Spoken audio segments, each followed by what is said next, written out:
नमस्कार, मैं सारिका पंकज। हिंदी दिवस पर साहित्य तक आपके लिए लेकर आया है हिंदी की कालजयी कहानियाँ।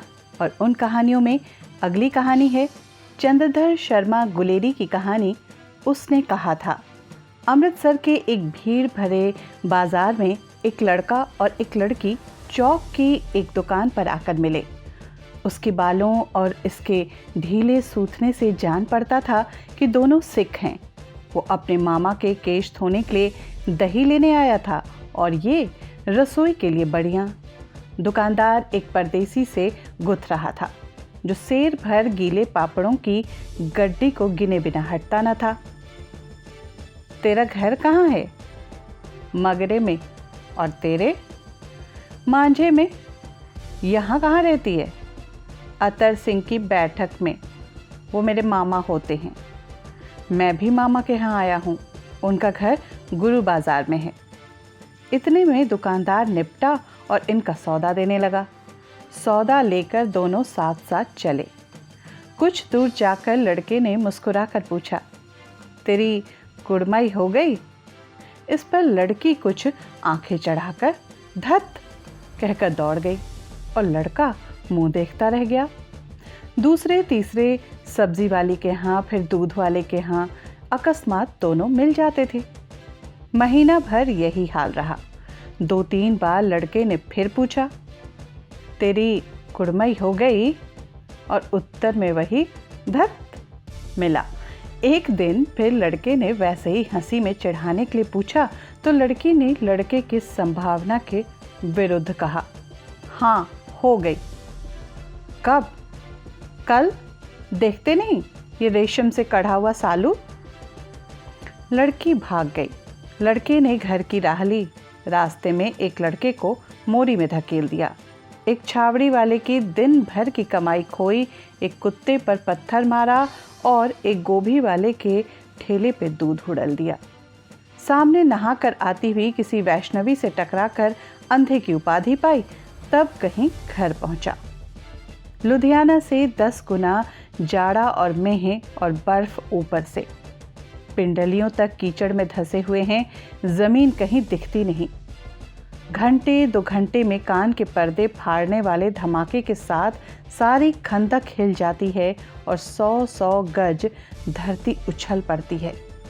इस गैबी गोले से बचे तो कोई लड़े। नगरकोट का जलजला सुना था। यहाँ दिन में 25 जलजले होते हैं। जो कहीं खंदक से बाहर साफा या कोहनी निकल गई तो चटाक से गोली लगती है।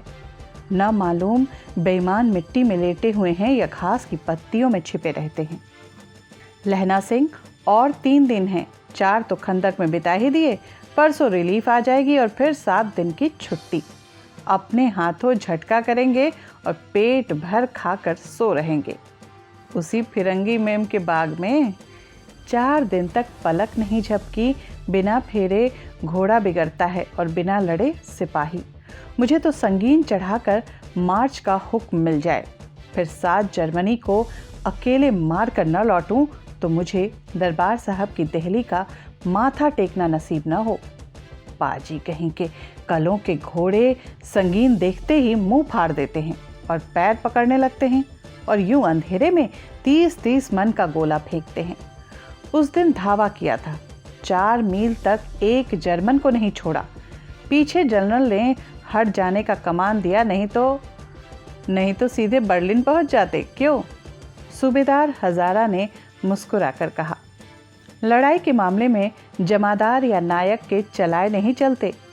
बड़े अफसर दूर की सोचते हैं। 300 मील का सामना है। एक तरफ बढ़ गए तो क्या होगा?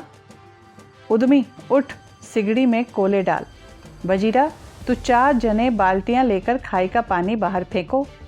महासिंह शाम हो गई है, खाई के दरवाजे पर पहरा बदल ले। ये कहते हुए सूबेदार सारी खंदक में चक्कर लगाने लगे। वजीरा सिंह पलटन का विदूषक था। बाल्टी में गंदला पानी भरकर खाई के बाहर फेंकता हुआ बोला, मैं पाधा बन गया हूँ, करो जर्मनी के बादशाह का तर्पण। इस पर सब खिलखिला पड़े और उदासी के बादल फट गए। लहना सिंह ने दूसरी बाल्टी भरकर उसके हाथ में देकर कहा, अपनी बाड़ी के खरबूजों में पानी दो, ऐसा खाद का पानी पंजाब में नहीं मिलेगा। हाँ, देश क्या है, स्वर्ग है। मैं तो लड़ाई के बाद सरकार से 10 घुमा ज़मीन यहीं मांग लूँगा और फलों के बूटे लगाऊंगा। लाड़ी होरा को भी यहीं बुला लोगे या कोई फिरंगी? चुप कर, यहाँ वालों को शर्म नहीं। अच्छा, अब बोध सिंह कैसा है? अच्छा है, जैसे मैं जानता ही न हूँ। रात भर तुम अपने कंबल उसे उड़ाते हो और आप सिगड़ी के सहारे गुजर करते हो। उसके पहरे पर आप पहरा दे आते हो। अपने सूखे लकड़ी के तख्तों पर उसे सुलाते हो। आप कीचड़ में पड़े रहते हो, कहीं तुम न मांदे पड़ जाना। जाड़ा क्या है, मौत है, और निमोनिया से मरने वालों को मुरब्बे नहीं मिला करते। मेरा डर मत करो, मैं तो बुलेल की खड्ड के किनारे मरूंगा। भाई कीरत सिंह की गोदी में मेरा सर होगा और मेरे हाथ के लगाए हुए आंगन के आम के पेड़ की छाया होगी। वजीरा सिंह ने त्योरी चढ़ाकर कहा, क्या मरने मारने की बात लगाई है? मरे जर्मनी और तुर्क। हाँ भाइयों, रात गई है, अंधेरा है, सन्नाटा छाया हुआ है। बोध सिंह खाली बिस्कुटों के 3 टिनों पर अपनी दोनों कंबल बिछाकर और लहना सिंह के 2 कंबल और एक बारन कोट ओढ़कर सो रहा है। लहना सिंह पहरे पर खड़ा हुआ है, एक आंख खाई के मुंह पर है और एक बोध सिंह के दुबले शरीर पर। बोध सिंह कराहा, क्यों बोधा भाई, क्या है? पानी पिला दो। लहना सिंह ने कटोरा उसके मुंह से लगाकर पूछा, कहो कैसे हो? पानी पीकर बोधा बोला, कपकपी छूट रही है, रोम रोम में तार दौड़ रहे हैं, दांत बज रहे हैं। अच्छा, मेरी जर्सी पहन लो। और तुम? मेरे पास सिगड़ी है और मुझे गर्मी लगती है, पसीना आ रहा है। ना, मैं नहीं पहनता। 4 दिन से तुम मेरे लिए। हाँ, याद आई, मेरे पास दूसरी गरम जर्सी है, आज सवेरे ही आई है। विलायत से बुन बुन कर भेज रही हैं मेमें, गुरु उनका भला करे। यूं कहकर लहना ने अपना कोट उतार कर जर्सी उतारने लगा। सच कहते हो? और नहीं तो क्या, झूठ? यूं कहकर नहीं नहीं करते बोधा को उसने ज़बरदस्ती अपनी जर्सी पहना दी और आप खाकी कोट और जीन का कुर्ता भर पहनकर पहरे पर आ खड़ा हुआ। मेम की जर्सी की कथा केवल कथा ही थी। आधा घंटा बीता, इतने में खाई के मुंह से आवाज़ आई, सूबेदार हजारा सिंह। कौन? लप्टन साहब। हुकुम हुजूर, कहकर सूबेदार तनकर फौजी सलाम करके सामने हुआ। देखो, इसी समय धावा करना होगा। मील भर की दूरी पर पूरब के कोने में एक जर्मन खाई है, उसमें 50 से ज़्यादा उसमें 50 से ज़्यादा जर्मन नहीं हैं। इन पेड़ों के नीचे नीचे 2 खेत काट कर रास्ता है, 3-4 घुमाव हैं, जहाँ मोड़ है वहाँ 15 जवान खड़े करके आया हूँ। तुम यहाँ 10 आदमी छोड़कर सबको साथ ले जाकर उनसे मिल लो। खंदक छीनकर वहीं जब तक दूसरा हुक्म न मिले डटे रहो, हम यहाँ रहेगा, जो हुक्म। चुपचाप सब तैयार हो गए। बोधा भी कंबल उतार चलने लगा। तब लहना सिंह ने उसे रोका। लहना सिंह आगे हुआ तो बोधा के बाप सूबेदार ने उंगली से बोधा की ओर इशारा किया। लहना सिंह समझकर चुप हो गया। पीछे 10 आदमी कौन रहे, इस पर बड़ी हुज्जत हुई। कोई रहना न चाहता था। समझा बुझाकर सूबेदार ने मार्च किया। लप्टन साहब लहना की सिगड़ी के पास मुंह फेर कर खड़े हो गए और जेब से सिगरेट निकालकर सुलगाने लगे। 10 मिनट बाद उन्होंने लहना की ओर हाथ बढ़ाकर 10 मिनट बाद उन्होंने लहना की ओर हाथ बढ़ाकर कहा, लो तुम भी पियो। आंख मारते मारते लहना सिंह सब समझ गया। मुंह का भाव छिपाकर बोला, लाओ साहब। हाथ आगे करते ही उसने सिगड़ी के उजाले में साहब का मुंह देखा। बाल देखे तब उसका माथा ठनका। लप्टन साहब के पट्टियों वाले बाल एक दिन में ही कहाँ उड़ गए और उनकी जगह कैदियों के कटे बाल कहाँ से आ गए? शायद साहब शराब पिए हुए हैं और उन्हें बाल कटवाने का मौका भी मिल गया है। लहना सिंह ने जांचना चाहा। लप्टन साहब 5 वर्ष से उसके रेजिमेंट में थे। क्यों साहब, हम लोग हिंदुस्तान कब जाएंगे? लड़ाई ख़त्म होने पर। क्यों, क्या ये देश पसंद नहीं? नहीं साहब, शिकार के वो मज़े यहाँ कहाँ। याद है पारसाल नकली लड़ाई के पीछे हम आप जगाधारी ज़िले में शिकार करने गए थे? हाँ हाँ, वहीं जब आप खोते पर सवार थे और आपका खानसामा अब्दुल्ला रास्ते के एक मंदिर में जल चढ़ाने को रह गया था। बेशक पाजी कहीं का, सामने से वो नीलगाय निकली, ऐसी बड़ी मैंने कभी न देखी थी। और आपकी एक गोली कंधे में लगी और पुट्ठे में निकली। ऐसे अफसर के साथ शिकार खेलने में मज़ा है। क्यों साहब? शिमले से तैयार होकर उस नीलगाय का सिर आ गया था ना?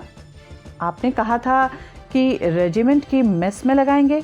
हाँ, पर मैंने वो विलायत भेज दिया। ऐसे बड़े बड़े सींग 2 फुट के तो होंगे। हाँ, लहना सिंह 2 फुट 4 इंच के थे। तुमने सिगरेट नहीं पिया? पीता हूँ साहब, दिया सलाई लेकर आता हूँ, कहकर लहना सिंह खंदक में जा घुसा। अब उसे संदेह नहीं रहा था। उसने झटपट निश्चय लिया कि क्या करना चाहिए। अंधेरे में किसी सोने वाले से वो टकराया। कौन? वजीर सिंह? हाँ, क्यों लहना, क्या कयामत आ गई? ज़रा तो आंख लगने दी होती। होश में आओ, कयामत आई और लप्टन साहब की वर्दी पहन कर आई है। क्या? लप्टन साहब या तो मारे गए हैं या कैद हो चुके हैं। उनकी वर्दी पहनकर ये कोई जर्मन आया है। सूबेदार ने इसका मुंह नहीं देखा, मैंने देखा और बातें की हैं। सोहरा साफ उर्दू बोलता है और किताबी उर्दू, और मुझे पीने को सिगरेट दिया है। तो अब मारे गए। धोखा है। सूबेदार होरा कीचड़ में चक्कर काटते फिरेंगे और यहाँ खाई पर धावा होगा। उठो, एक काम करो, पलटन के पैरों के निशान देखते देखते दौड़ जाओ, अभी बहुत दूर न गए होंगे। सूबेदार से कहो एकदम लौट आएं। खंदक की बात झूठ है, चले जाओ, खंदक के पीछे से निकल जाओ, पत्ता तक न खड़के, देर न करो। हुक्म तो यह है कि नहीं? ऐसी तैसी हुक्म की, मेरा हुक्म। जमादार लहना सिंह जो इस वक्त यहाँ सबसे बड़ा अफसर है, उसका हुक्म है। मैं लप्टन साहब की खबर लेता हूँ। पर यहाँ तो तुम 8 हो। 8 नहीं 10 लाख, एक एक अकालिया सिख 1.25 लाख के बराबर होता है। चले जाओ। लहना सिंह हंसकर बोला, क्यों लप्टन साहब, मिजाज कैसा है? आज मैंने बहुत बातें सीखी। ये सीखा कि सिख सिगरेट पीते हैं, ये सीखा कि जगाधारी के ज़िले में नील गायें होती हैं और उनके 2 फुट 4 इंच के सींग भी होते हैं। ये सीखा कि मुसलमान खानसामा मूर्तियों पर जल चढ़ाते हैं और लप्टन साहब खोते पर चढ़ते हैं। पर ये तो कहो कि ऐसी साफ उर्दू कहाँ से सीखा है? हमारे लप्टन साहब तो बिन डेम के 5 लफ्ज़ भी नहीं बोला करते। लहना ने जर्मन के पतलून के जेबों की तलाशी नहीं ली थी। साहब ने मानो जाड़े से बचने के लिए दोनों हाथ जेबों में डाले। साहब की जेब में से पिस्तौल चला और लहना की जांघ में गोली लगी। इधर लहना की हेनरी मार्टिन के 2 फायरों ने साहब की कपाल क्रिया कर दी। धड़ाका सुनकर सब दौड़ आए। बोधा चिल्लाया, क्या है? लहना सिंह ने उसे यह कहकर सुला दिया कि हड़का हुआ कुत्ता आया था, मार दिया है, और औरों से सब हाल कह दिया। सब बंदूकें लेकर तैयार हो गए। लहना ने साफा फाड़कर घाव के दोनों तरफ पट्टियां कस कर बांधी। घाव मांस में ही था, पट्टियों के कसने से लहू निकलना बंद हो गया। इतने में 70 जर्मन चिल्लाकर खाई में घुस पड़े। सिखों की बंदूकों की बाढ़ ने पहले धावे को रोका, दूसरे को रोका, पर यहाँ थे 8 और वो 70। अपने मुर्दा भाइयों के शरीर पर चढ़कर जर्मन आगे घुस घुस आते थे। अचानक आवाज़ आई, वाहे गुरु जी की फतेह, वाहे गुरु जी का खालसा, और धड़ाधड़ बंदूकों के फायर जर्मनों की पीठ पर पड़ने लगे। ऐन मौके पर जर्मन 2 चक्की के पाटों के बीच में आ गए। पीछे से सूबेदार हजारा सिंह के जवान आग बरसाते थे और सामने से लहना सिंह के साथियों के संगीन चल रहे थे। पास आने पर पीछे वालों ने भी संगीन पिरोना शुरू कर दिया। एक किलकारी और, अकाल सिखा दी फौज आई, वाहे गुरु जी दी फतेह, वाहे गुरु जी दा खालसा। सत श्री अकाल पुरख, और लड़ाई खत्म हो गई। 63 जर्मन या तो खेत रहे थे या कराह रहे थे। सिखों में 15 के प्राण गए। सूबेदार के दाहिने कंधे में से गोली आर पार निकल गई। लहना सिंह की पसली में गोली लगी। उसने घाव को खंदक की गीली मिट्टी से पूर लिया और बाकी का साफा कसकर कमरबंद की तरह लपेट लिया। किसी को खबर न हुई थी कि लहना को दूसरा घाव, भारी घाव लगा है। लड़ाई के समय चांद निकल आया था, ऐसा चांद जिसके प्रकाश से संस्कृत कवियों का दिया हुआ छई नाम सार्थक होता है। और हवा ऐसी चल रही थी जैसे वाण भट्ट की भाषा में दंतवीणोपदेशचार्य कहलाती है। वजीर सिंह कह रहा था कि कैसे मन भर फ्रांस की भूमि मेरे बूटों से चिपक रही थी जब मैं दौड़ा दौड़ा सूबेदार के पीछे गया था। सूबेदार लहना सिंह से सारा हाल सुन और कागजात पाकर उसकी तुरंत बुद्धि को सराह रहे थे और कह रहे थे कि तू न होता तो आज सब मारे जाते। फील्ड अस्पताल नज़दीक था, सुबह होते होते वहां पहुंच जाएंगे, इसलिए मामूली पट्टी बांधकर एक गाड़ी में घायल लेटाए गए और दूसरे में लाशें रखी गईं। सूबेदार ने लहना सिंह के जांघ में पट्टी बंधवानी चाहिए, पर उसने ये कहकर टाल दिया कि थोड़ा घाव है, सवेरे देखा जाएगा। बोधा सिंह ज्वर में बर्रा रहा था। वो गाड़ी में लिटाया गया। लहना को छोड़कर सूबेदार जाते नहीं थे। ये देखकर लहना ने कहा, तुम्हें बोधा की कसम है और सूबेदारनी जी की सौगंध है, इस गाड़ी में न चले गए तो।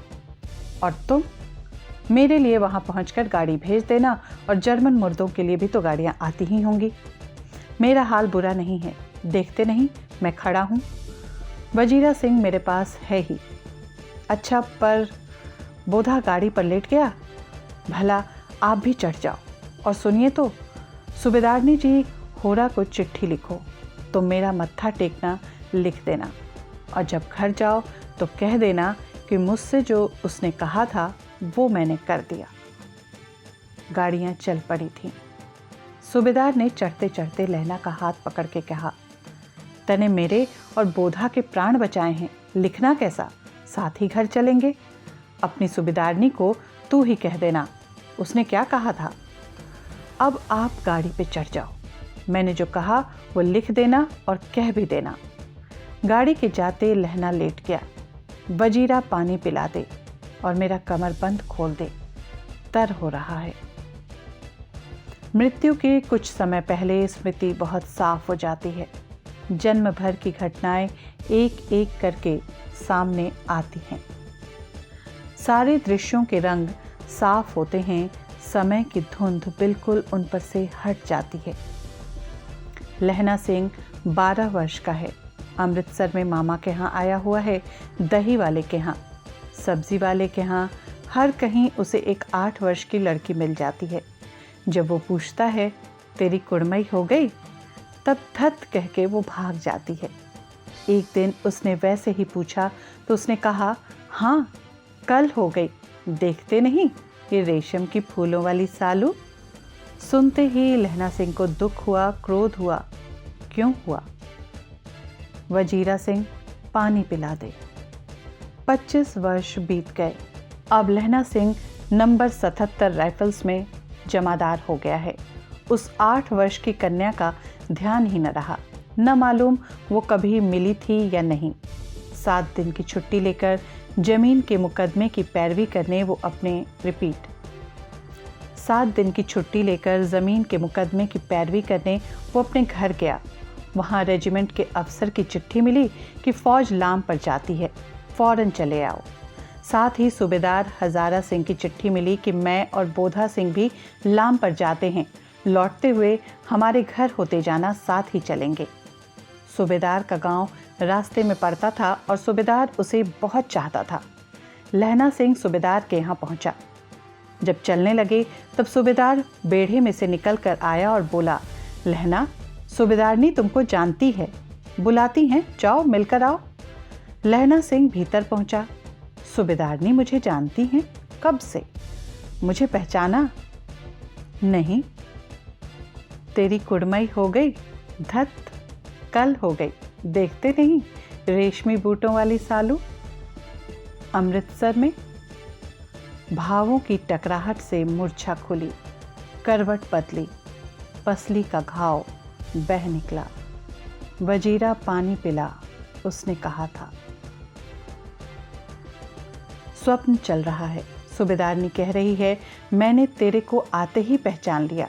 एक काम कहती हूँ, मेरे तो भाग फूट गए। सरकार ने बहादुरी का खिताब दिया है, लायलपुर में ज़मीन दी है। आज नमक हलाली का मौका आया है, पर सरकार ने हम तीमियों की एक घगड़िया पलटन क्यों न बना दी, जो मैं भी सूबेदार जी के साथ चली जाती। एक बेटा है, फौज में भर्ती हुए उसे 1 ही बरस हुआ। उसके पीछे 4 और हुए थे, पर एक भी नहीं जी पाया। सूबेदारनी रोने लगी। अब दोनों जाते हैं, मेरे भाग।